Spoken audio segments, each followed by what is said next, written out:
এই বাংলাদেশের থেকে অনেক টাকা লুট করে কানাডা বাগান বাড়ি তৈরি করছে বিগত পালিয়ে যাওয়া হাসিনা সরকারের মন্ত্রী এমপিরা। সরকারি ক্ষমতা থাকে তারা শুধু মুখে মুখে বলে। হাসিনা সরকার দেশের টাকা পয়সা লুটপাট করে নিয়ে গেছে।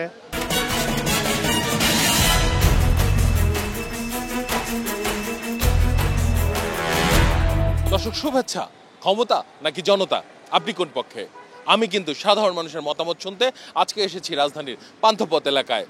আমি আসিফ সুমিত, একুশে টেলিভিশনের নিয়মিত আয়োজন জনতার কথা অনুষ্ঠানে শুনবো সাধারণ মানুষের মতামত। আমাদের প্রত্যাশা দেশে শক্তিশালী গণতন্ত্র, আমরা চাই সরকারকে সহায়তা করতে। দর্শক, সম্প্রতি একটি পরিসংখ্যান প্রকাশিত হয়েছে যেখানে বলা হয়েছে দেশের প্রতি 4 জনে 1 জন এখন দরিদ্র।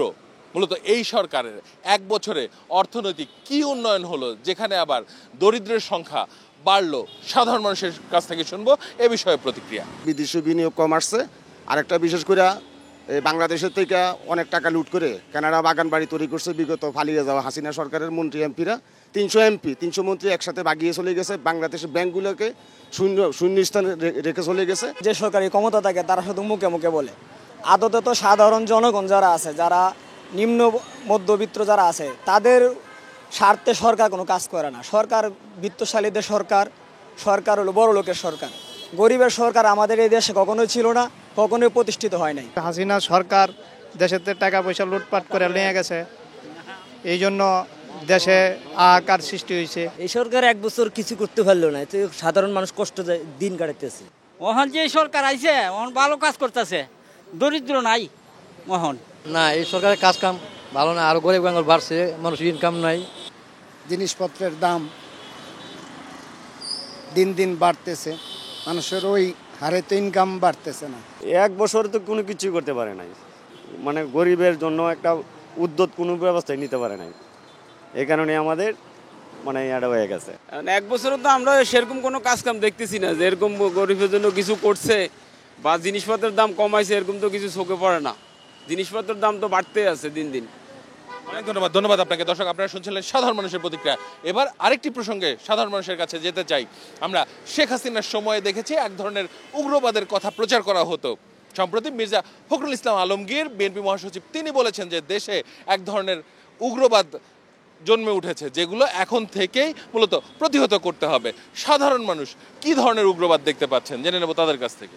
শেখ হাসিনার সরকারের রেখে যাওয়া প্রেতাত্মারা বিভিন্ন জায়গায় বসে গোপনভাবে মনে করেন অনেক বিশৃঙ্খলা সৃষ্টি করার পায়তারা করছে, এমনকি সামনের নির্বাচনটাকে বানচাল করার চেষ্টা করছে। এমনকি বর্তমান যে সরকার আছে সেই সরকারকে অকার্যকর করার, বিতর্কী করার চেষ্টা করছে। উগ্রবাদ শেখ হাসিনার আমলে ছিল, এখনো আছে।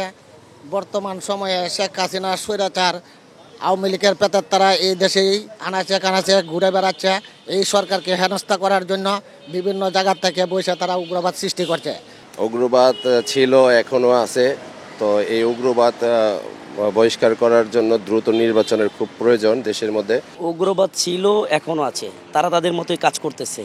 হাসিনা সরকার বিগত দিনে অনেক টাকা, তাদের হাতে অনেক টাকা, তো ওরা ওই টাকা ইনভেস্ট করতেছে যেন দেশে উশৃঙ্খল হয় আর কি।